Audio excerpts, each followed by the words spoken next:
All right. तो हमने last time बात कर ली थी इंटरनल एक्सटर्नल रिक्रूटमेंट की, और उससे आगे अब हम चल रहे हैं, और आपसे कहा भी था कि इसको थोड़ा सा आप भी देख लें कि पहले के इंटरनल रिक्रूटमेंट में एडवर्टाइजिंग कैसे की जाती है वैकेंसी की। तो नोटिस बोर्ड मैंने लास्ट टाइम भी बताया है। तो और कंपनी न्यूज़पेपर, अगर कंपनी कोई अपना न्यूज़ लेटर या न्यूज़पेपर पब्लिश करती है, तो आप उसमें भी कर सकते हैं, क्योंकि वो एक इंटरनल आप कह लें कि डॉक्यूमेंट तो नहीं, हम कहेंगे चले न्यूज़ लेटर अगर ले लें या न्यूज़पेपर भी ले लें, तो वो एम्प्लॉयज भी उसको पढ़ते हैं, उनकी नज़र से गुजरता है। तो all those people who think that they are eligible for that post, वो अप्लाई कर सकते हैं। लेकिन ऑफ कोर्स वो उस ऑर्गेनाइजेशन का पार्ट ही होते हैं, क्योंकि वो जो कंपनी का न्यूज़पेपर या न्यूज़ लेटर होता है, वो उसकी circulation within the organisation या विद इन द कंपनी ही होती है, या पीपल जो कि कनेक्टेड होते हैं उस कंपनी के साथ। तो आपको इस तरह से फिर एम्प्लॉयज आप रिक्रूट कर सकते हैं। अच्छा, अब इन दोनों में अगर हम देखें तो ऑफ कोर्स इंटरनल रिक्रूटमेंट सस्ती है, पर हमने उस पर बात कर ली हुई है, और आप जल्दी से रिक्रूट भी कर सकते हैं। ये बात चूंकि पहले हो चुकी है, तो हमें दोबारा करने की जरूरत नहीं है। Advertising vacancy in case of external recruitment, तो लोकल न्यूज़पेपर, नेशनल न्यूज़पेपर। अच्छा, इन दोनों में क्या फर्क है, लोकल और नेशनल न्यूज़पेपर में? क्या लगता है आपको, कोई फर्क है? लोकल न्यूज़पेपर्स आई थिंक वो होते हैं जो लोकली एक एरिया के अंदर प्रोड्यूस किए जाते हैं। ओके। और नेशनल जो है वो विद इन द कंट्री किए जाते हैं। बिल्कुल सही आपने कहा है। तो जब न्यूज़पेपर आ गया, तो लोकल न्यूज़पेपर का मतलब यह है कि newspaper whose circulation is within a particular area, normally within a city, तो वो आपका लोकल न्यूज़पेपर कहलाएगा। और लोकल न्यूज़पेपर हमारे बहुत से हैं, दिन है जैसे, वो न्यूज़पेपर जो है लाहौर में ही चलता है। सहाफत हो गया, एक न्यूज़पेपर है, वो भी लाहौर में ही चलता है। अच्छा, और नेशनल आपने बताया जिसकी circulation through out the country होती है। बिल्कुल सही। तो लोकल न्यूज़पेपर इस्तेमाल किया जाता है जब आपको लगता है कि आपको एम्प्लॉयज चाहिए, लेकिन वो बहुत ज़्यादा इंपॉर्टेंट पोस्ट नहीं है, तो आप कहते हैं जी लोकल ही में से चूज करते हैं, क्योंकि वो आपको, उनके लिए मतलब आपको हायर करना कन्वीनियंट है, because they live near by, उनको ज़्यादा पैसे भी ऑफर नहीं करने पड़ेंगे, और काम भी रूटीन नेचर का है, तो आपको को बहुत ज़्यादा चॉइस में से चूज करने की जरूरत नहीं है। But once you think that the vacant post is very important या significant for the success of the organisation, जैसे किसी सीनियर मैनेजर की पोस्ट है, तो या रीजनल मैनेजर की पोस्ट है, कंट्री मैनेजर की पोस्ट है, तो फिर वहां पर आपको ज्यादा चॉइस चाहिए, ताकि you can find the most suitable candidate for that post, क्योंकि वो pivotal to the success of the organisation. तो फिर आप नेशनल न्यूज़पेपर की तरफ जा सकते हैं कि चलो यार, पूरे मुल्क में से कोई भी मिले, बेशक दूर से ही लाना पड़े, लेकिन चूंकि पोस्ट इंपॉर्टेंट है, तो हम उसको ज्यादा पे करने के लिए भी तैयार हैं। अब जो लोग, जो ऑर्डिनरी जॉब्स होती हैं, आप कह लो सेमी स्किल्ड अनस्किल्ड जॉब, उसमें तो आपको जरूरत नहीं है ना, तो आप क्यों बाहर से बंदा मंगवाएंगे, जबकि और उसको पैसे ज्यादा देंगे, जबकि जॉब जो है वो तो कोई भी कर सकता है, लोकल बंदा भी, तो उसमें फिर लोकल न्यूज़पेपर इस्तेमाल हो सकता है। स्पेशलिस्ट मैगजीन्स एंड जर्नल्स, अब ऐसे मैगजीन्स होते हैं जिसमें एक खास इंडस्ट्री से रिलेटेड जो प्रोडक्ट्स होते हैं, उनको, उनका उनका जिक्र होता है, उनकी, उनसे रिलेटेड एडवर्टीजमेंट होती है, प्रमोशन होती है। जैसे कार मैगजीन है या फैशन मैगजीन है, कॉस्मेटिक आइटम्स के कोई मैगजीन अगर आ रहे हैं, तो ये स्पेशलिस्ट मैगजीन इनको कह रहे हैं। तो इसी तरह एंड जर्नल्स, तो आप ये भी आप यहाँ पर भी कर सकते हैं। मतलब ये कि अगर फर्ज किया कि आप की कोई फैशन से रिलेटेड आइटम्स हैं, तो आप वहां पर भी एड दिखा सकते हैं, because people who are interested in such magazines वो देखेंगे। दूसरा, वो इम्प्लॉयज जो इस तरह की जॉब में इंटरेस्टेड है, they would also like to have a look at such magazines. तो उससे आप बहुत टारगेटेड आपकी एडवर्टीजमेंट हो जाती है, और आपको आसानी से जो है ना वो जो सूटेबल कैंडिडेट्स हैं वो मिल जाते हैं। तो अच्छा, फिर इसी तरह रिक्रूटमेंट एजेंसीज होती हैं, ये प्राइवेट भी होती हैं, जो क्या करती हैं कि they collect CVs, or they have a database which actually contains all the information about variety of people who can work in different positions और लेवल्स ऑफ मैनेजमेंट। तो वो पहले से ही जो है ना उन्होंने ये काम किया होता है। तो होता ही है कि कंपनी जब कहती है हमें बंदा चाहिए और एक्सटर्नल रिक्रूटमेंट से हमें चाहिए बंदा, क्योंकि हमें लगता है कि इंटरनल रिक्रूटमेंट में हमें मोस्ट सूटेबल कैंडिडेट नहीं अवेलेबल होगा, तो फिर वो कहते हैं कि लॉन्ग प्रोसेस है तो बहुत टाइम लग जाएगा। तो वो क्या करते हैं कि दे कॉन्टैक्ट रिक्रूटमेंट एजेंसीज। तो recruitment agencies for a certain amount of money उनको ये इंफॉर्मेशन और वो कैंडिडेट्स प्रोवाइड कर देती हैं, उनके सीवी, उनकी इंफॉर्मेशन। यानी कि आप कहते हैं जी हमें हमें जो है ना वो एक लेट से कि एक फाइनेंशियल फोरकास्टर चाहिए या हमें ऑपरेशनल मैनेजर चाहिए, तो उनके पास ऑलरेडी ऑपरेशन मैनेजर के सीवीज होते हैं। उन्होंने शॉर्टलिस्ट किया होता है कि इन सब में जो top top two, top three या टॉप फाइव हैं वो ये कैंडिडेट्स हैं। तो अब होता ये है कि जो कंपनी है जो कांटेक्ट करती है रिक्रूटमेंट एजेंसीज को, उन्हें अब शॉर्टलिस्टिंग करनी नहीं पड़ती उस तरह से। वो लेंथी प्रोसेस जो है वो शॉर्टन हो जाता है। वो उन तीन पांच बंदों को ही बुलाते हैं और उनमें से जितने भी बंदे सेलेक्ट करने होते हैं उनको सेलेक्ट कर लेते हैं। लेकिन ऑफ कोर्स उनको पे तो करना पड़ता है, लेकिन टाइम आपका बच जाता है। तो ये डिपेंड करता है कि whether you have plenty of time और नॉट। ये ऑल डिपेंड करता है कि एक अगर कंपनी जो है वो ऑलरेडी पहले से प्लान कर रही है कि हमें आगे इतने बंदे चाहिए हैं, तो फिर तो वो खुद कर सकते हैं ये काम, क्योंकि लेंथी प्रोसेस है। तो they have to start it way before the time comes. लेकिन अगर ऑल ऑफ ए सडन उनको चाहिए बंदे, तो और चाहिए भी बेस्ट, तो फिर वो रिक्रूटमेंट एजेंसीज से कांटेक्ट करते हैं। अच्छा, फिर जॉब सेंटर्स ये भी, ये ना फर्क ये है कि जॉब सेंटर्स ना ये गवर्नमेंट ओन्ड होती हैं, गवर्नमेंट इनको रन करती है। और इसमें ये होता है कि लोग अपने सीवीज वगैरह जमा करवाते हैं, people who are interested in doing jobs in different industries. तो गवर्नमेंट उनको कलेक्ट भी करती है और फिर गवर्नमेंट अलाउ भी करती है कि आप जॉब सेंटर्स में अपनी जो कंपनीज है वो अपनी जॉब एडवर्टाइज कर सकती है। मतलब अगर किसी कंपनी को कोई 10-12 बंदे चाहिए हैं फॉर सर्टन एकेडमिक बैकग्राउंड, तो उन्हें फॉर उनको चाहिए और of a certain academic background या ऑफ सर्टन एक्सपीरियंस जो उनको चाहिए, तो वो फिर वहाँ पे जॉब एडवर्टाइज कर देते हैं और वो फ्री होता है ना, वो गवर्नमेंट का है। तो अब वो लोग जो आते हैं अप्लाई करने में वो भी देख लेते हैं कि अच्छा यार यहाँ पे जॉब है। तो इस तरह से उनको भी जो है ना वो बंदे मिल जाते हैं आसानी से, और खर्चा भी करना नहीं पड़ता, क्योंकि एडवर्टीजमेंट की जो कॉस्ट है वो नहीं होती। तो गवर्नमेंट का तो काम ही है एम्प्लॉयमेंट अपॉर्चुनिटीज क्रिएट करना और प्रोवाइड भी करना। तो गवर्नमेंट इस तरह से करती है, और जो कंपनीज हैं वो they can make use of job centres to get the most suitable candidates for their business. अच्छा, फिर अच्छा आगे रिज्यूमे है, या इसको सीवी बोलते हैं, कर्रिकुलम वाइटे। ये पता है ना नाम आपको इसका? जी सुना सर हो? पता है।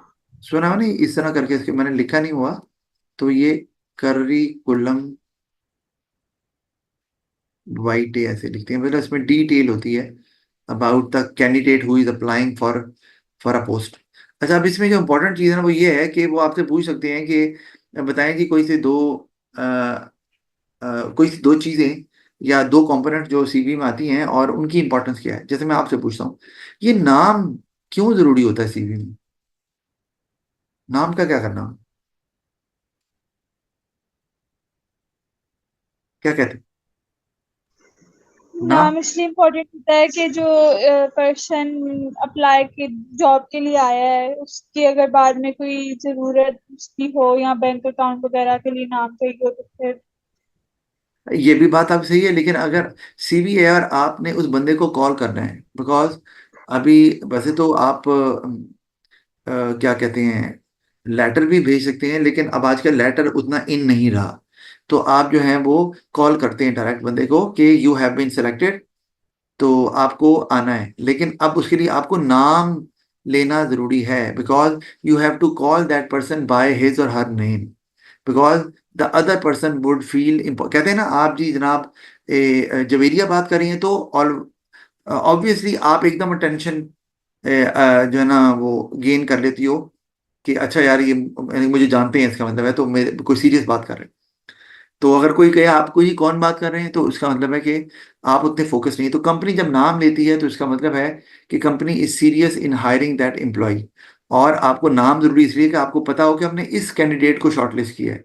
नाम ही नहीं पता, आपने कहा जी ये वाला सीवी है जिसको शॉर्टलिस्ट किया है, नाम क्या है पता नहीं, तो नाम जो है, नेम होना, ये इंपॉर्टेंट पार्ट है to identify that which candidate has been selected. और दूसरा कि उसको जब आपने बुलाना है तो इंटरव्यू के लिए या ये बताना है कि you have successfully been hired, तो नाम ही लेकर बुलाना है ना आपने।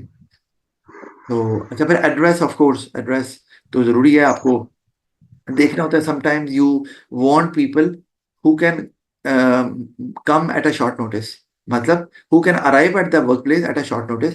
तो आप चाहते हैं कि इस जॉब की नेचर ऐसे है, तो हमें वो बंदे चाहिए who live in the near locality. तो एड्रेस का ये भी मकसद होता है कि ताकि बंदे करीब करीब अगर रहते हैं तो इनको आने जाने में, टाइम पर आने में कोई प्रॉब्लम नहीं होगा। क्योंकि आपकी अगर जॉब इस तरह की है, फॉर एग्जांपल मैं कहता हूँ कि आपकी जॉब है कि आप जो है ना वो क्लाइंट्स को वेलकम करते हैं इन ए होटल। तो अब अगर होटल की opening early in the morning होती है और आपको आना पड़ता है काफी दूर से, समटाइम ट्रैफिक जैम होती है, कोई इशू हो सकता है, तो फिर सुबह तो आपने ही मीट एंड ग्रीट करना है क्लाइंट्स को, गेस्ट को, विजिटर्स को, तो प्रॉब्लम हो जाएगी ना। तो वहां पर आपका घर करीब होना जरूरी है। मतलब ऐसे बता रहा हूँ, ये all depends on the nature of the job. दूसरा ये भी कि आपने जब उस बंदे को फर्ज किया कि लेटर ऑफ अपॉइंटमेंट देना है, जो आजकल कम हो गया है लेकिन स्टिल होता तो है, तो आप उसको एड्रेस चाहिए ताकि आप उस एड्रेस पे उसको भेज सके कि इस बंदे को हमने शॉर्टलिस्ट करके सिलेक्ट भी कर लिया है। Telephone number of course call करनी होती है, पता ही है आपको। फिर डेट ऑफ बर्थ, ये हम अभी बात करें उस प्रोसेस की जब एम्प्लॉय को अभी आपने हायर नहीं किया हुआ। सीवी का तो यही काम है ना, क्योंकि once you hire an employee, फिर तो एम्प्लॉय का सारा बायोडेटा आपके पास आ जाता है ना, फिर सीवी की तो ऐसा उतनी जरूरत पड़ती नहीं है। फिर एम्प्लॉय अपनी सारी इंफॉर्मेशन कंपनी को दे देता है, because now employee is currently working there. तो ये उसके पहले की बात ही हो रही। तो date of birth of course. अच्छा, डेट ऑफ बर्थ क्या करना है भाई? क्या उसकी सालगिरह मनानी है उन्होंने, केक काटना है, इसका क्या करना है?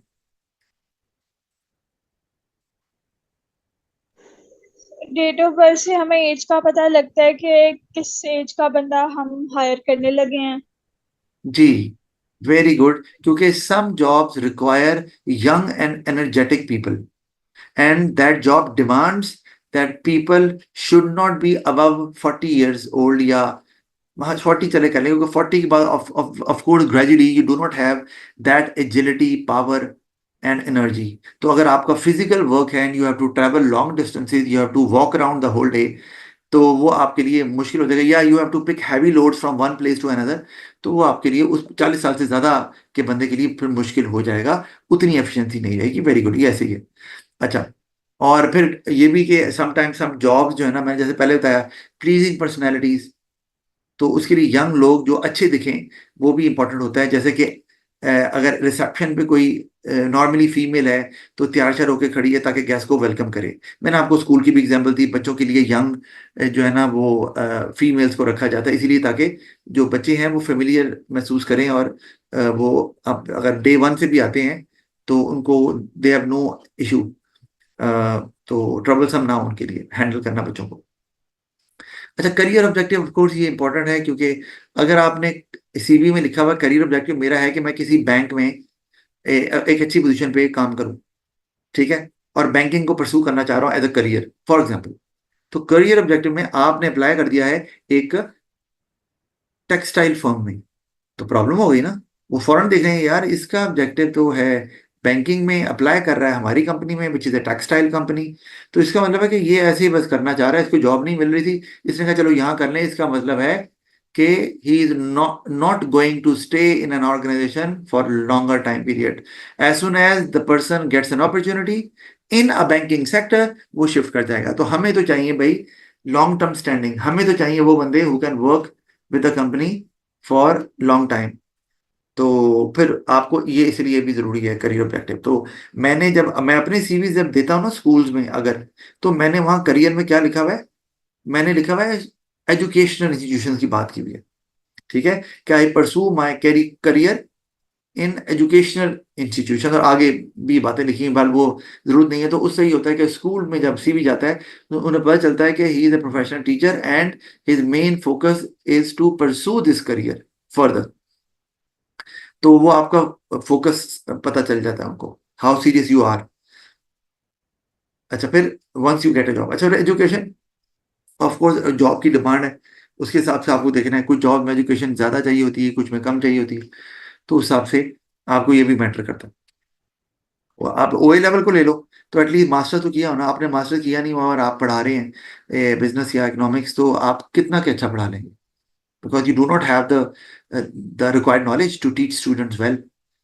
तो ये फिर इसी तरह किसी मैन्युफैक्चरिंग कंसर्न में आप अगर फर्ज किया कि किसी इंजीनियरिंग कंपनी में काम करते हैं और आप इंजीनियर नहीं हैं, तो how can you be able to solve various issues जो आपको फेस करने पड़ सकते हैं रिगार्डिंग इक्विपमेंट मशीनरी। तो ये डिपेंड करता है। फिर प्रोफेशनल एक्सपीरियंस, ये कि आपने कहाँ कहाँ काम किया है, आपका एक्सपीरियंस भी आपकी क्वालिफिकेशन से मैच कर रहा है कि नहीं कर रहा। आप इंजीनियर हैं और काम आपने किया हुआ है किसी हॉस्पिटल, एक फार्मास्यूटिकल कंपनी में, तो मैच तो नहीं कर रहा ना ये। आप कहेंगे क्वालिफिकेशन तो आपकी है, एक्सपीरियंस कहीं और का, ये मैच ही नहीं कर रहे, तो हमें तो दोनों का फायदा नहीं है, हमें तो फायदा है। मेरे एक कुलीग, अच्छे दोस्त भी हैं, वो ना खैर सऊदी अरब में होते हैं, वो ना मैथ्स पढ़ाते हैं ओ लेवल्स को, और हमेशा से ओ लेवल मैथ्स पढ़ाए हैं उन्हें। तो मैंने उन्हें एक दफा कहा कि आप ए लेवल मैथ्स में अप्लाई नहीं करते, आप अच्छा पढ़ाते हैं मैथ्स।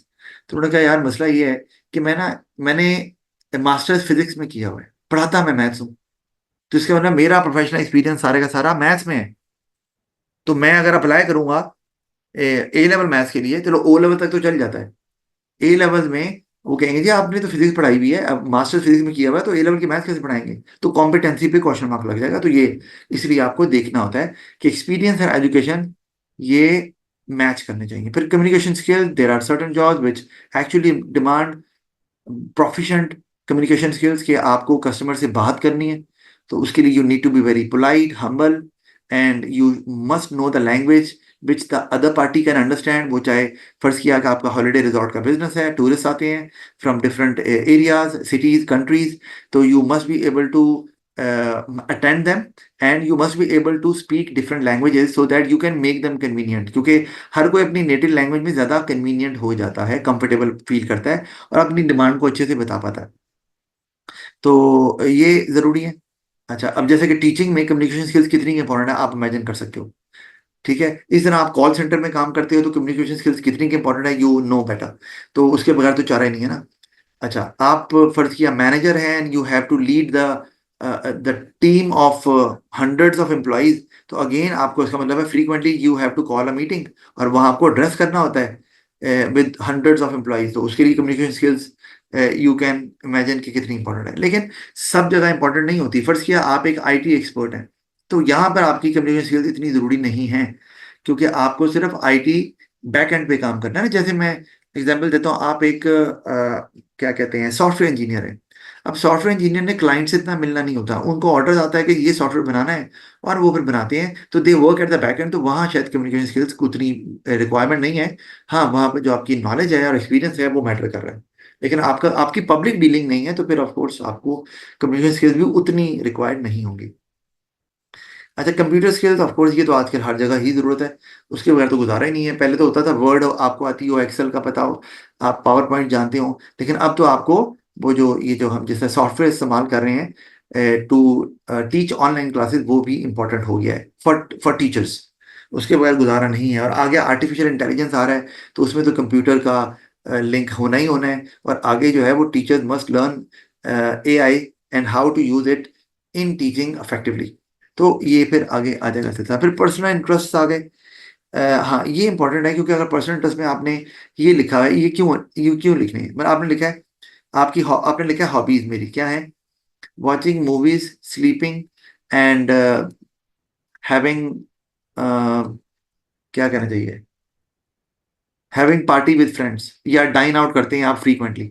अब ये जो हॉबीज हैं, आपके इंटरेस्ट आपने लिख तो दिए, आपको पसंद थे, अब इससे आपकी पर्सनैलिटी का पता चलता है कि आप तो यार लेजी बंदे हो, and we require an active person, क्योंकि वर्क स्ट्रेस जब होता है तो वहां पर आप अगर एक्टिव बंदा होगा तो वो can bear that work stress. लेकिन जो पहले लेजी है, सुस्त है, मूवियां देख रहा है, अगर खाना का ध्यान है और सोने पे ध्यान है, तो उसने क्या काम करना है और क्या वर्कलोड वो लेगा। तो ये इंपॉर्टेंट है। और अगर एक का है कि मेरा इंटरेस्ट है जी फर्ज किया आप जिम करते हैं, आप जो है ना टूरिज्म पसंद करते हैं, ट्रैवलिंग पसंद करते हैं, राइट? तो इसका मतलब है कि you are an active person. तो ये इंपॉर्टेंट है आपके लिए, और for certain jobs you demand an active person. अच्छा, फिर रेफरेंसेस आ गए। मैंने बताया था रेफरेंसेस इंपॉर्टेंट हैं, particularly in external recruitment. Internal recruitment में तो शायद आपको सीवी की भी जरूरत नहीं पड़ती, पता है क्यों? बताओ क्यों? इंटरनल रिक्रूटमेंट में सीवी की एज सच जरूरत नहीं पड़ती, पता है क्यों? क्योंकि हमने ऑर्गेनाइजेशन के अंदर से ही बंदे को हायर करना होता है। Absolutely, because you already know that employee. That employee might have been working for so many years. तो आप तो पहले ही जानते हो उसे, बिल्कुल सही। लेकिन जब एक्सटर्नल रिक्रूटमेंट होती है, जैसे मैंने पहले कहा, there is a risk. You do not know the nature of the employee, you do not know the past record of the employ.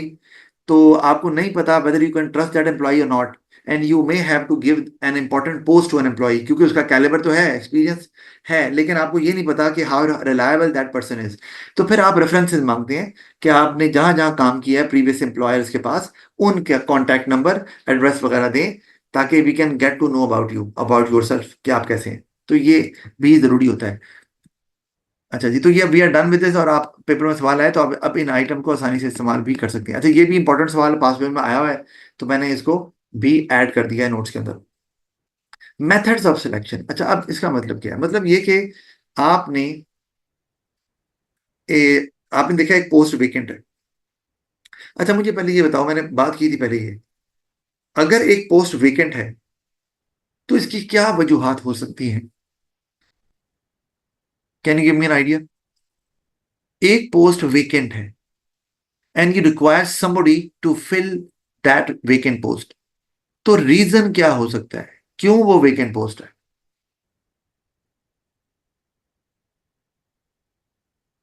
Ji, any idea? कोई तो आइडिया होगा ना? नहीं और आइडिया? जिस बंदे को हमने हायर किया था उसने प्रॉपरली उस जॉब को फुलफिल नहीं किया, जी, इसलिए। और आपने you dismissed that employee, you fired that employee, और यू सैक्ड दैट एम्प्लॉय। ठीक है? तो अब आपको नया बंदा चाहिए, बिल्कुल चाहिए। अच्छा, अब इसी तरह maybe an employee has left the job, ठीक है, to start a new chapter in his और हर लाइफ। हो सकता है किसी दूसरे मुल्क में जाना है, शादी करनी है, जो भी करना है, वट एवर। तो या कोई और जॉब मिल गई है, तो वेकेंट पोस्ट फिर भी आ गई है। और उसके अलावा business is in the process of expansion. आप एक्सपैंड कर रहे हैं, you are opening new branches, तो ऑफ कोर्स ब्रांचेस होंगी तो पोस्ट भी होंगी, तो उसके लिए आपको एम्प्लॉइज तो चाहिए ही होंगे।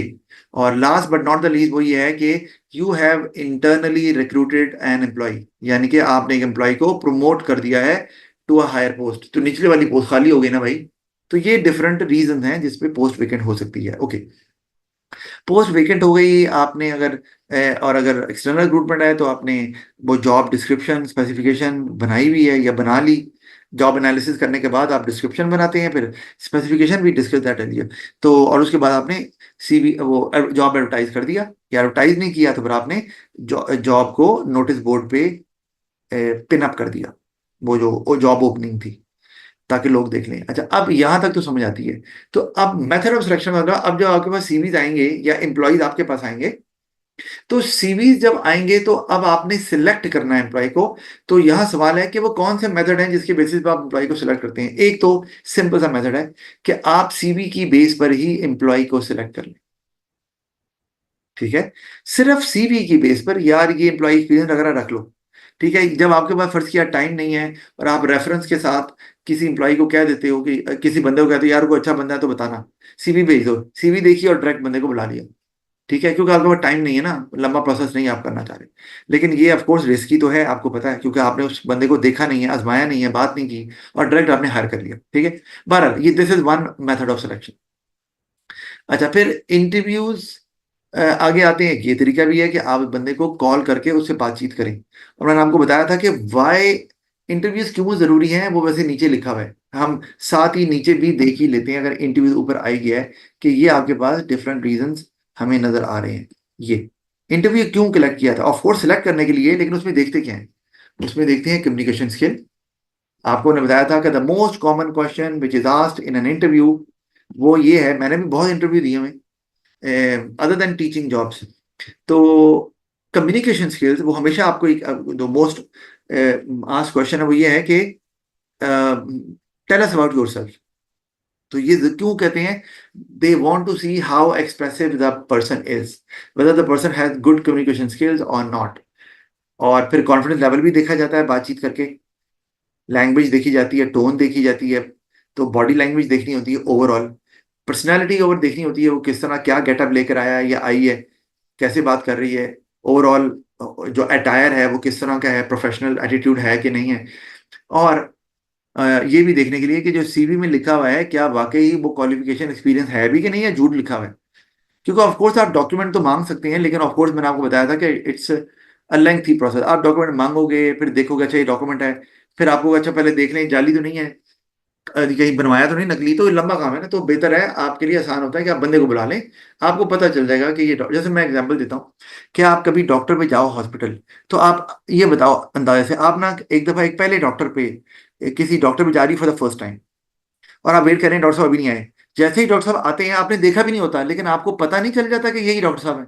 बताओ, बॉडी लैंग्वेज से या the way a person talks अंदाजा लगा लेते हैं कि किस कैलिबर का बंदा है। और जो सीवी में लिखा हुआ है in terms of qualification experience, वो इस बंदे का है या बंदा ऐसे बोल रहा है कि हाँ कि गलत बोल रहा है, वो पता। तो इंटरव्यू का ये भी मकसद होता है। अच्छा, बहरहाल हम मेथड ऑफ सिलेक्शन पे थे, तो उसमें एक तो इंटरव्यू आ गया। आप इंटरव्यू सबसे कॉमन होता है आजकल, क्योंकि जल्दी हो जाता है ना, बुलाया, बात की 10 मिनट में और पता चल गया आपको कि yes he is the right candidate और नॉट। तो आप उस हिसाब से उसको सेलेक्ट कर लेते हैं। अच्छा, फिर है प्रोबेशनरी पीरियड। ये भी एक होता है। ये क्या है कि when you hire an employee, you do not make that employee permanent. मतलब ये शायद मैंने पहले भी बात की हुई है कि आप 6 महीने का प्रोबेशनरी पीरियड देते हैं किसी एम्प्लॉय को, साल का भी हो सकता है। कि हमने वो आप कहते क्या हो कि we'll see your performance in those 6 months, and if you manage to work well या manage to meet our expectation, तो वील मेक यू परमानेंट। तो एक ये भी तरीका है प्रोविजनरी पीरियड दे के सिलेक्ट करना। तो उससे आपको आसानी होती है कि जब आप किसी एम्प्लॉय को आगे कंटिन्यू नहीं करते, तो there is no backlash. Employees भी डिमोटिव वो अनहैप्पी महसूस नहीं करते, क्योंकि उन्हें पता है कि यार हम नहीं पूरे होते रहे, तो हमें ट्रायल पीरियड दिया था, तो शायद हम भी जो है ना are not that useful for the employee. तो फिर उसके बाद एक होता है फाइनली टेस्ट। क्या आपको एप्टीट्यूड टेस्ट दे दिया जाता है, आपको एक काम करने को दे दिया जाता है। जैसे मैं एग्जांपल देता हूँ, टीचिंग की लाइन में सबसे इंपॉर्टेंट तो इंटरव्यू तो होता है, राइट? ठीक है। अभी आजकल वैसे मैं तो इंटरव्यू में इंटू बात ही करने जाता हूँ, बाकी तो यही देखना होता है कि भाई वो क्या पे क्या करेंगे वगैरह वगैरह, क्योंकि बाकी सीवी तो वो देख ही लेते हैं, और जब बात करता हूँ तो पता चलता है उन्हें। तो ऑब्जर्वेशन कम ही होती है मेरी। लेकिन ऑब्जर्वेशन क्या है कि आपको इंटरव्यू किया और कहा कि आए जरा पढ़ा के दिखाएं, तो बच्चों की क्लास में भेज दिया और टीचरों का कि जो आपको काम आता है जरा करके तो दिखाएं।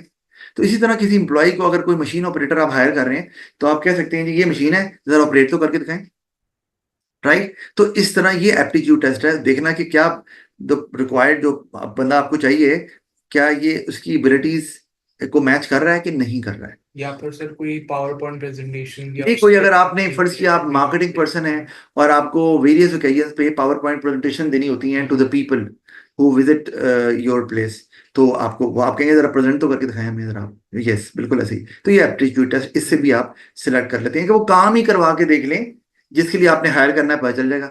फिर साइकोमेट्रिक टेस्ट, अभी आपको नजर ही आ रहा है, साइको से नजर आ रहा है, तो आपने उस बंदे का सम जॉब्स होती हैं जहां पर you have to tackle many people, ठीक है, और who come from different backgrounds. कुछ का एटीट्यूड लेजी है, या कुछ की टोन अच्छी नहीं है, कुछ का behaviour up to the mark नहीं है, but because you are a manager and you have to lead them. मैंने पहले बताया था कि यू कैन नॉट सिंपली से कि यार ये बंदा जो है ना चूंकि मुझे पसंद नहीं है मैं इसको निकाल दूंगा। No, why? Because it's not a matter of whether you like that person और not, it's a matter how useful that person is for the organisation. तो वो ऑर्गेनाइजेशन के लिए इंपॉर्टेंट है। आपने कहा भाई ये बंदा जाना नहीं चाहिए, काम इससे करवाना है, आपकी बने ना बने, तो हाउ टैक्टफुली यू हैंडल। आपने इरिटेट नहीं होना। तो साइकोमेट्रिक में आपका टेम्परामेंट देखा जाता है। जैसे मैं एग्जांपल देता हूँ, ये भी होता है टीचिंग में कि आपको टीचिंग करने के लिए भेजा, और उसमें कुछ आपको बच्चे जो है ना टीचर बिठा दिए जो कि सिली क्वेश्चन पूछेंगे या कोशिश करेंगे टीचर को इरिटेट करने के लिए। तो देखते हैं टीचर क्या करता है। तो वहां भी टेम्परामेंट चाहिए होता है ऑफ कोर्स आपको, क्योंकि टीचर हर वक्त तो शाउट नहीं कर सकता, और हर वक्त ही शाउट करेगा तो पढ़ाएगा क्या। तो वो टीचर कैसे हैंडल करता है वो देखना। इसी तरह यहाँ पर भी आप अगर एक टीम को लीड कर रहे हैं तो आपको कुछ मेंबर दे दी जाएंगे और कहेंगे जरा इनको इस टीम को जरा लीड तो करें, और देखिए आपका बिहेवियर एटीट्यूड वो टेस्ट होगा, क्योंकि उसमें कुछ आप ऐसे बंदे डाल देंगे जो मिस्चिवस किसी किसी किस्म की एक्शंस करेंगे, and they will see how you deal with them. तो ये भी आ जाता है, तो ये भी आप कर सकते हैं। अच्छा, तो और उसमें ना एक चीज साइकोमेट्रिक में बड़ी इंपॉर्टेंट चीज है, रोल प्ले लिखा हुआ है मैंने यहाँ पर, ठीक है।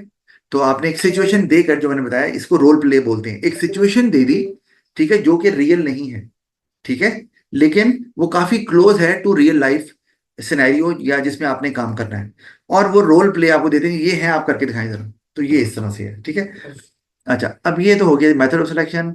इस तरह से होता है जॉब इंटरव्यूज क्यों कंडक्ट किया जाता है, हमने पढ़ लिया। कॉन्ट्रैक्ट ऑफ एम्प्लॉयमेंट, आपको जब फाइनली सिलेक्ट कर लिया जाता है तो you are given a contract. मुझे हर साल कॉन्ट्रैक्ट दिया जाता है हर स्कूल की तरफ से, वेर एवर आई टीच। तो क्योंकि मैं विजिटिंग टीचर हूँ, मेरा कॉन्ट्रैक्ट 1 साल का होता है, 1 साल के बाद वो रिन्यू करते हैं मेरा कॉन्ट्रैक्ट, और मुझे नया कॉन्ट्रैक्ट दिया जाता है। तो कभी अगर उनको कॉन्ट्रैक्ट में कोई चेंज करना है, या मुझे लगता है कि जनाब ये चेंज मुझे चाहिए, तो वो उस हिसाब से कॉन्ट्रैक्ट करते हैं, अगर हम दोनों की निगोशिएशन हो जाती है। तो कॉन्ट्रैक्ट ऑफ एम्प्लॉयमेंट बेसिकली ये एग्रीमेंट होता है बिटवीन द एम्प्लॉयर जो आपको हायर कर रहा है एंड द एम्प्लॉय जो हायर हो रहा है, तो उनके दरमियान होता है। और इसका फायदा ये है कि बिकॉज ये एक डॉक्यूमेंट होता है इन राइटिंग, तो अगर in case of any confusion आपको प्रॉब्लम नहीं होती। मुझे याद है कि मैं first time I was hired in Pak Turk international schools and colleges, तो वहां पर ओए लेवल मैंने पढ़ाया है काफी अर्सा। तो वहां ना हुआ ये कि जब पहले मेरा फाइनल हो गया सब कुछ, तो कॉन्ट्रैक्ट जो है ना वो मुझे मिल गया, और जो पहले महीने की सैलरी आई ना तो वो काफी कम आई। मैं बड़ा हैरान हुआ कि कम क्यों आई है। तो I paid a visit to principles office, मैंने कहा जी कि वो टर्किश थे, उन्होंने मुझे कहा कि जी मैंने कहा जी सैलरी कम आई है। तो उन्होंने कहा नहीं नहीं that was what we decided. तो अब जब प्रिंसिपल ने ये कहा तो मैंने कहा okay I can show you the contract of employment, my contract. तो अब प्रिंसिपल को तो पता था कि कॉन्ट्रैक्ट है तो इन राइटिंग है, उनके पास भी होगा इनके पास भी होगा, तो शायद कोई पार्ट ऑफ मिस्टेक है मेरी तरफ। उन्होंने कहा ओके ओके, आगे बात ही नहीं की। तो इसका मतलब है whenever there is a confusion और डिसएग्रीमेंट, तो वो ये जो आपका कॉन्ट्रैक्ट है ये वहां पर रोल प्ले करता है अपना। बेसिकली लीगली बाउंड हो जाते जी, हैं। दोनों बाउंड हो जाते हैं। और आप इसी तरह अगर कोई काम नहीं कर रहे और आप कहें जी मेरे तो ये रिस्पॉन्सिबिलिटी नहीं थी, तो कॉन्ट्रैक्ट जो है ना विल पुश यू कि आपको काम करना पड़ेगा because you sign the contract. और इसी तरह अगर आपने कोई ऐसा एक्शन लिया है जो कि अगेंस्ट द पॉलिसीज है, तो वो भी लिखा होगा कॉन्ट्रैक्ट के अंदर कि आप ये काम नहीं कर सकते, डूज एंड डोंट्स लिखे होते हैं। तो आपके खिलाफ एक्शन भी लिया जा सकता है। आप नहीं कह सकते जी मुझे तो पता ही नहीं था, no no no, you are suppose to read the whole contract, वो आपको पढ़ना होता है चाहे जितना भी टाइम लग जाए।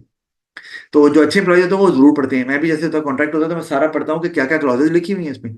अच्छा, तो ये काम है कॉन्ट्रैक्ट का। और उसके अलावा ये है कि और बाइंडिंग हो गई है, आप एम्प्लॉय को ऐसे ही निकाल रहे हैं without any reason, without giving any notice, तो वो भी पॉसिबल नहीं है। फिर एम्प्लॉय जो है वो कोर्ट में जा सकता है, परसू कर सकता है वहां पर अपने राइट्स को कि जी ये मुझे ऐसे ही निकाला, उन्होंने बताया भी नहीं है बगैर किसी वजह के। तो अच्छा, फिर ये वजह वजूहत हो सकती है। अच्छा, कॉन्ट्रैक्ट में क्या होता है, एम्प्लॉयर और एम्प्लॉयर का नेम होता है, job title, date of employment, क्योंकि डेट ऑफ एम्प्लॉयमेंट जरूरी है कि पता चले ना किस महीने को किस डेट से हायर किया है। एक तो ये पता चल जाता है कि एम्प्लॉय कब से काम कर रहा है, वो आपका फिर रिकॉर्ड आ जाता है ना कॉन्ट्रैक्ट का, क्योंकि वो कॉपी एक आपको देते हैं एक वो अपने पास रखते हैं। और दूसरा ये कि इनको सैलरी जो है वो कितने दिनों की देनी है, कि कितने इनके कब से डेट शुरू हो रही है और महीना कब पूरा होता है। तो अच्छा, अगर नॉर्मली ऐसे हो जाए कि आपने एक महीने की 25 को ज्वाइन किया है, तो 5 दिन वो और अगले 30 दिन, तो वो पूरे आपको इकट्ठे फिर 35 डेज की सैलरी ट्रांसफर कर देते हैं, ये फायदा होता है। अच्छा, फिर main task, working hours, responsibilities ये लिखी होती है, employee has to perform all those task, वो जिम्मेदारी है। नेचर ऑफ कॉन्ट्रैक्ट भी लिखा होता है कि परमानेंट है या टेम्पररी है, ठीक है। फिर हमने पढ़ा हुआ परमानेंट टेम्पररी क्या होता है। फिर डिसिप्लिनरी प्रोसीजर, ये वो है वो जो मैं अभी बात कर रहा था, डूज एंड डोंट्स। यानी कि डोंट्स वो हैं कि अगर आप ये करेंगे तो आपके खिलाफ एक्शन लिया जाएगा, और अगर आप ये नहीं करेंगे तो आपको बगैर किसी वजह के नहीं निकाला भी जाएगा। तो डिसिप्लिनरी प्रोसीजर दोनों को फेवर कर रहा है, एम्प्लॉयर को भी कि अगर आपको बगैर किसी बात के निकाल दिया गया है, या ऐसी बात के निकाला गया है जो कि लिखी भी नहीं हुई, तो आप उसके थ्रू प्रोटेक्शन आपको मिलती है। और इसी तरह जो एम्प्लॉयर है उसको भी मिलती है कि वो बता सकता है कि जनाब आपने ये वाला काम किया है which is against our policy, और वो लिखा हुआ है। तो फिर आपके खिलाफ फिर डिसिप्लिनरी प्रोसीजर में अगर प्रूव हो जाए कि एम्प्लॉई वॉज गिल्टी, तो फिर उसके खिलाफ लिया जाता है डिसिप्लिनरी एक्शन। आपने याद रखना है, disciplinary action is against taken an वो is taken against an employee who does something against disciplinary procedure, यानी कि जो प्रोसीजर दिया गया है आपको वो फॉलो करना था, उससे बाहर नहीं जाना था, तो यू क्रॉस योर लिमिट्स और आपको फिर आपके खिलाफ एक्शन हो सकता है। अच्छा, फिर पे स्ट्रक्चर, हॉलीडे एंटाइटलमेंट, छुट्टियां कितनी मिलेंगी विद पे, दूसरे बेनिफिट्स क्या वगैरह होंगे, तो ये भी आपके सेटल हो जाता है, प्रॉब्लम नहीं होती। और अदर पॉलिसीज में कुछ और भी कि काम से रिलेटेड कोई अगर आपका है, जैसे नोटिस पीरियड मैंने लिखा है, नॉर्मली ये होता है कि आपको 1 महीने का नोटिस पीरियड आपको दिया जाता है, क्योंकि फौरी तो जॉब मिलना मुश्किल होता है ना, अचानक आप किसी बंदे को कहते हैं आप फारग हैं, अगर आपको जो भी मजबूरी है आप उसको 1 महीने का नोटिस देंगे, या आप ये भी करते हैं समटाइम, आपकी जरूरत नहीं है, घर बैठ जाए, महीने की सैलरी मिल जाएगी, तो mean while for that month you can look for another job और आपको मिल सकती है। इस तरह एम्प्लॉय के ऊपर भी अचानक एम्प्लॉय छोड़ दे या एम्प्लॉयज छोड़ दें तो बिजनेस वुड स्ट्रगल कि एकदम कैसे एम्प्लॉय हायर करे अच्छे एक्सपीरियंस्ड। हाँ, अगर वो रूटीन नेचर की कोई जॉब है तो फिर तो आसान है, तो फिर उसमें भी एम्प्लॉय को भी 1 महीने का नोटिस नॉर्मली देना होता है कि आपने नोटिस दे दिया, अब आप 1 महीने से पहले नहीं छोड़ सकते, 1 महीने के बाद छोड़ेंगे, और उतनी देर तक हम नया एम्प्लॉय हायर कर लेंगे, थोड़ा आप उसको सिखा भी देंगे साथ में। अच्छा, पार्ट टाइम कॉन्ट्रैक्ट। अच्छा, अब पार्ट टाइम कॉन्ट्रैक्ट जो है अगर आप देखें तो हमने पढ़ा है इसमें कि पार्ट टाइम कॉन्ट्रैक्ट क्या होता है, जिसमें एम्प्लॉय जो है वो, हमने नॉर्मली कहा था कि एक employee normally in a day 8 hours काम करता है नॉर्मली, और 5 डेज ए वीक काम करता है, सैटरडे संडे ऑफ हो गया। तो पार्ट टाइम वो होता है जो कि इतने घंटे काम नहीं करता, और पार्ट टाइम वर्कर शायद अपने आवर्स खुद सेलेक्ट करता है, या कहता है कि मुझे, मैं इस वक्त आ सकता हूँ, या बिजनेस चाहता है कि हमें कोई पार्ट टाइम एम्प्लॉय चाहिए who can work for certain hours at a certain time period. ठीक है, तो वो आपको एक जो फायदा हो रहा है बिजनेस एम्प्लॉय दोनों की अगर बात करें, तो एक तो ये कि आपको लगता है यार वीकेंड पे रश ज्यादा होता है, तो हमें ना ज्यादा वेटर्स चाहिए होते हैं या ज्यादा कुक चाहिए होते हैं, तो आप वीकेंड पे ही चाहिए होता है ना, तो ये पार्ट टाइम हुआ है जॉब कि वो वीकेंड पे आके काम कर लिया करेंगे, दैट्स इट, सारा हफ्ता काम नहीं करेंगे। और वीकेंड पे भी एक सर्टन टाइम पे 8 बजे के बाद, 8 से लेकर 10 तक बहुत रश होता है, तो वो भी साथ काम करेंगे, तो ये हो सकता है। तो आपको फ्लेक्सिबिलिटी ये बिजनेस को कि बिजनेस को सारा महीना वो एम्प्लॉयज को रखना नहीं पड़ता और पे नहीं करना पड़ता, आपको सिर्फ उन सर्टन डेज के लिए या सर्टन टाइम पीरियड के लिए उनको यूज किया और उनको पे कर दिया, तो कॉस्टली नहीं पड़ता। इस तरह एम्प्लॉयज के लिए भी आसान है, आसान क्या है कि उनको अगर फर्ज किया कि वो थ्रू आउट द वीक काम नहीं कर सकते, होल वीक काम नहीं कर सकते, तो वो उन पार्ट टाइम जॉब्स कर लेते हैं जिनमें उन्हें पता है कि यार हमने ये थोड़े देर के लिए काम करना है और बस खत्म हो जाए। जैसे कि बाहर के मुल्कों में जब स्टूडेंट्स पढ़ते हैं फॉर हायर स्टडीज, तो वो पार्ट टाइम जॉब्स ही करते हैं, सारे students they are allowed to do so, part time job, तो वो 2 घंटे 3 घंटे 4 घंटे की जॉब कर ली, साथ पढ़ाई भी चल रही है, साथ खर्चा भी निकल रहा है।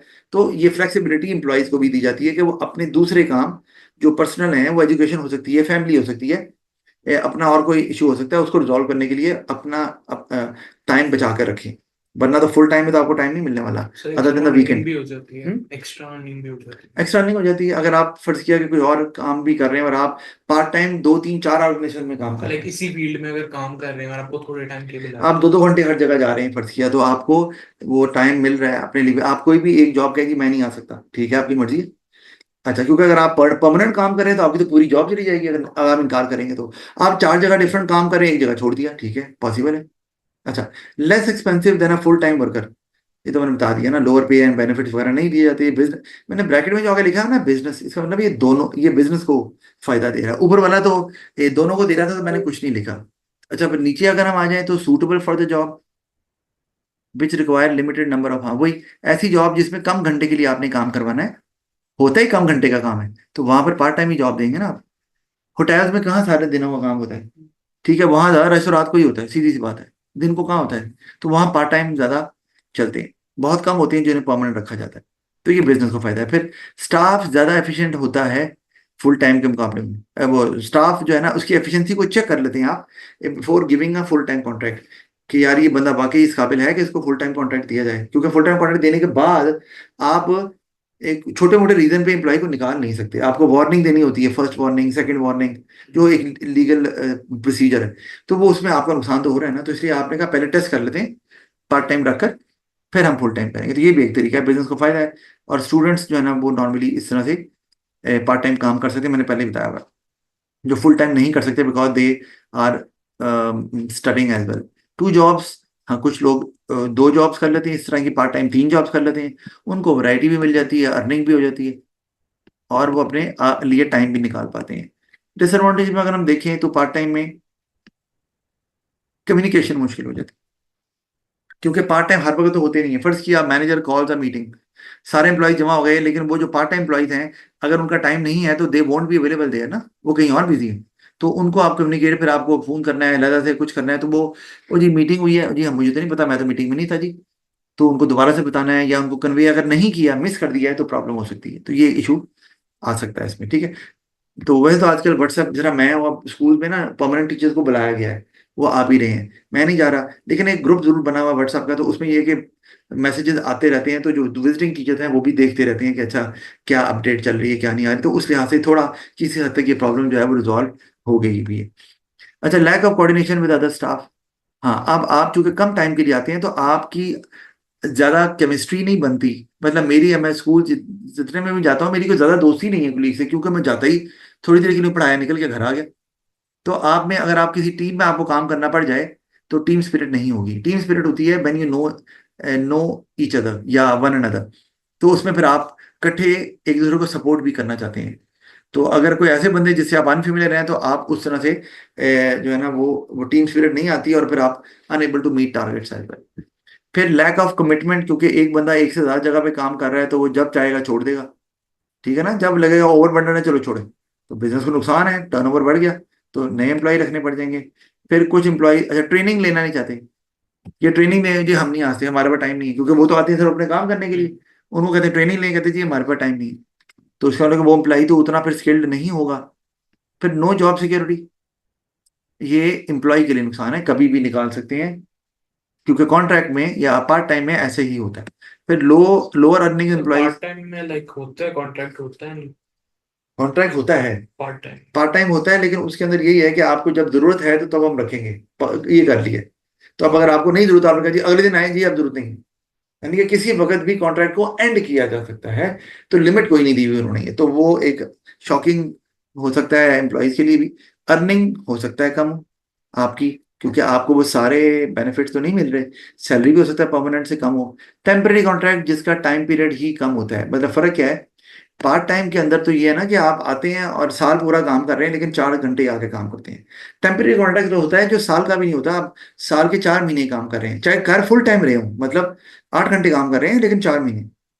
जैसे कि मैंने कहा भी कि आपकी अगर फ्रूट प्रोसेसिंग फैक्ट्री है, तो फ्रूट्स का सीजन है, जैसे कि मैंगो फैक्ट्री है आपकी, मैंगो प्रोसेस करते हैं आप और जूस बनाते हैं, तो मैंगो का तो सर्टन सीजन है, ये आपको नजर आ रहा है, ये जुलाई का, अगस्त का, बस खत्म। तो अब वो खत्म हुआ सीजन, तो आपको भी कह दिया कि आपकी जरूरत अब नहीं है। तो वो टेम्परेरी कॉन्ट्रैक्ट। फुल टाइम, मैंने कहा कि 35 घंटे या 40 घंटे नॉर्मली आप काम कर रहे हैं एक हफ्ते में, 35 से 40 यही बोलते हैं हम। अच्छा, उसमें फायदे क्या है, कम्युनिकेट करना आसान और बता दिए, क्योंकि हर वक्त वर्क प्लेस पे मौजूद होते हैं। कोऑर्डिनेट करना आसान है, तो टीम वर्क रहती है, टीम स्पिरिट जो है ना वो कम्स इनटू प्ले। आप ज्यादा लॉयल और कमिटेड होते हैं, क्योंकि आपका सारे का सारा जो डिपेंडेंसी होती है उसी जॉब पे होती है। जिनकी नहीं होती वो उतने कमिटेड नहीं होते, यार निकाल देंगे तो क्या हुआ, बाकी जॉब भी तो है, ठीक है ना। फिर like to get training as it, और सर ये ये ट्रेनिंग भी लेना पार्ट पसंद टाइम करते हैं। और टेम्परेरी कॉन्ट्रैक्ट में दोनों सिमिलर चीजें हैं? पार्ट टाइम और टेम्पररी कॉन्ट्रैक्ट दोनों सिमिलर नहीं है। फर्क यह है कि पार्ट टाइम कॉन्ट्रैक्ट मैंने बताया था आपको कि वो साल का होता है। मैंने, जैसे मेरा पार्ट टाइम मैं हूं, अगर तो साल का होता है, लेकिन आप आते सिर्फ कुछ घंटों के लिए, you do not stay there for the whole day, ये है पार्ट टाइम, है साल का। जो टेम्पररी कॉन्ट्रैक्ट है वो साल का है ही नहीं, लेकिन उसमें हो सकता है आपको सारे घंटे ही काम करना पड़े। आपको हायर कर लिया गया है कि आप 6 महीने के लिए 8-8 घंटे काम करेंगे बाकी वर्कर्स की तरह, लेकिन करेंगे 6 महीने, क्योंकि सीजन चला गया। तो सीजन चला गया तब आपकी जरूरत नहीं है ना। ये नॉर्मल जैसे मैंने बताया, तो सीजनल जो प्रोडक्ट्स होते हैं उनमें फिर टेम्पररी कॉन्ट्रैक्ट्स ही दिए जाते हैं। अच्छा, ये जितनी भी आपकी जो सीजनल प्रोडक्ट्स, फ्रूट्स की आप बात कर लें, तो फ्रूट फैक्ट्री में ऐसे ही होता है, वहां पे टेम्पररी मैनेजर्स को हायर किया जाता है। अच्छा, फिर ये ट्रेनिंग ये ले लेते हैं, उन्हें पता है कि हमें कल को प्रमोशन के चांसेस भी मिल जाएंगे, because we will get more skills. तो वो पार्ट टाइम तो जो होते हैं वो ये करते ही नहीं काम, ट्रेनिंग नहीं ना लेते वो। अच्छा, क्योंकि उन्होंने कौन सा एक ऑर्गेनाइजेशन में टिकना है।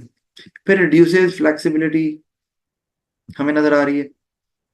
तो फुल टाइम की, हाँ फ्लेक्सिबिलिटी क्या, कि उनको निकालना, फ्लेक्सिबिलिटी करना कि उनका नंबर को कम करना है मुश्किल काम है, नंबर को ज्यादा करना भी मुश्किल काम है। पता क्यों? अगर नंबर को ज्यादा आप बढ़ाना चाह रहे हैं तो फुल टाइम एम्प्लॉय जो कहीं काम कर रहा है वो 10,000 दफा पहले सोचेगा कि यार ये नई ऑर्गेनाइजेशन में मुझे ज्वाइन करना चाहिए कि नहीं करना चाहिए, what are the risk involve in that job. ठीक है, वो एनवायरमेंट कंफर्टेबल है कि नहीं है, वो टाइम लेगा हो सकता है। ठीक है, और अगर निकालना है तो तब भी आपको उसको नोटिस पीरियड सर्व करना है फुल टाइम को, तो उसमें आप जल्दी से एम्प्लॉय का नंबर बढ़ा या कम नहीं कर सकते। अच्छा, फिर डिफिकल्ट टू इंक्रीज प्रोडक्शन, कि पीक आवर्स में आप पार्ट फुल टाइम एम्प्लॉय को जल्दी से रख नहीं ना सकते। आपको बताया वहां पे पार्ट टाइम ही काम करेंगे। अच्छा, पार्ट टाइम वर्कर फटाफट काम करने के लिए तैयार हो जाए, पता है यार मैंने तो काम ही 2 घंटे करना है, बाकी दिन तो फारिग हूँ, तो हाँ कर देते हैं क्या वो, तो वो कर लेंगे, ये नहीं करेंगे। फिर मोर एक्सपेंसिव देना पार्ट टाइम वर्कर, हाँ इनको आपको वेज भी देनी होती है, अदर बेनिफिट्स भी देने होते हैं, तो महंगे हैं, कॉस्ट ज्यादा। और ये हो सकता है सूटेबल ना हो जॉब के लिए ऐसी जहां पर आपको कम घंटे के लिए वर्कर चाहिए, क्योंकि आप वो 4 घंटे काम कर रहा है, सैलरी आप 8 घंटे की दे रहे हैं, तो क्या फायदा फिर आपको, फिर तो आप नहीं रखेंगे ना ऐसे एम्प्लॉइज। अच्छा जी, आगे हमारे पास आ गया लेबर टर्नओवर, ये हमने पढ़ा हुआ है लेबर टर्नओवर क्या होता है। तो आपने लेबर टर्नओवर के बेनिफिट्स कॉस्ट, अब मैं ना आपसे कल पूछूंगा इसकी डेवलपमेंट आपने मुझे बतानी है, या तो पूछ लेना है वरना फिर मैं आपसे पूछूंगा। बेनिफिट्स लेबर टर्नओवर के, कॉस्ट और reasons of labour turnover, important topic है, तो ये आपने ये खुद से पढ़ के आना है। लेबर खुदा हाफिज।